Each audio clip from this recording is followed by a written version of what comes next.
Hi, it's Vic. Thanks for joining me today. I'm sharing with you a card using some Papermilldirect products along with some dies. So to start with, I'm going to be die cutting this tree using some buff playing card by Papermilldirect. And then for the top part of the tree, I've used some spring green playing card. So I'm just going to pop that to the side for a second because now I'm going to be die cutting some grass, and I've used some apple green card for this. And then I've gone ahead and die cut some clouds and a sun. And now we're going to be working on the card front. So I've got some super smooth white card, which I love. It's my favourite cardstock. I use it for everything. So I've just got some tumbled glass distress ink, and I'm using a Time for Tea Designs beautiful blender brush. And I'm just gently applying some ink to make a sky scene. And now I've just wet some more distress oxide because I'm going to be making some splatters just to add a little bit of interest and texture to the card.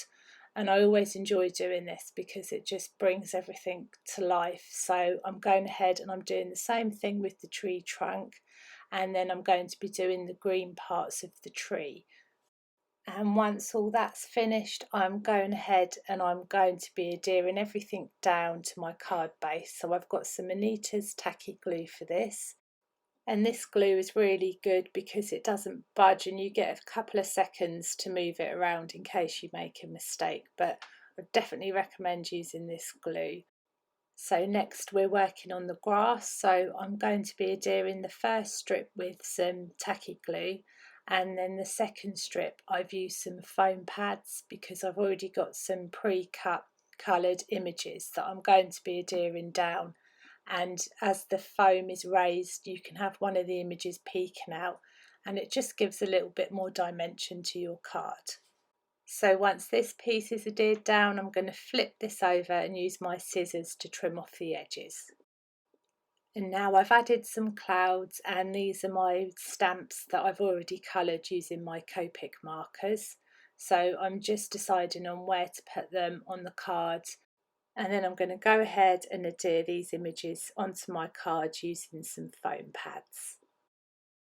And now I'm going to be working on the sentiment. So I've got some Papermilldirect black playing card, and I'm just preparing the cardstock because I'm going to be heat embossing this. So I've got the Uniquely Creative Sentiment Happy Birthday, and I've got a Versamark ink pad. So I'm going to gently press this to the cards, and then I'm going to be applying some white embossing powder onto the cards, and then I will be going ahead and heat setting this with my heat gun. And once that's ready, I've trimmed the sentiment down using my trimmer. Now I'm just applying some foam tape and adhering this to my card. And now I have a card base that I've made using some white card super smooth that I've trimmed down and just scored. So now I'm applying some double-sided tape onto the card front, and I'm going to adhere this onto the card base. You can also use the tacky glue that I showed previously to adhere this onto your card, but I always prefer using the double-sided tape, and this is how I put the card together. I just pop it on its side and then line them up. And then the final step to this card is I'm going to be applying some Nuvo jewel drops, and these dry clear, so I just think they add a really nice finishing touch to the card. So I'm just applying a few drops of this, and if you are using this you have to wait a few hours for it to dry, but the end result is really nice. So there we go, that's the finished card. Thank you so much for watching. Everything will be listed in the description box below.